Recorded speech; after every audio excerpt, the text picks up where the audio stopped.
आता पाणी टाकून नाही का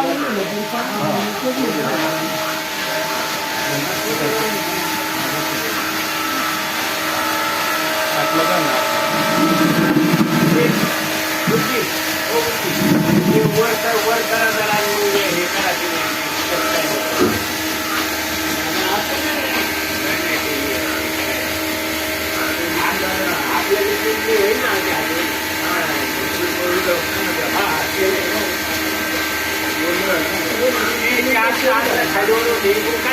काय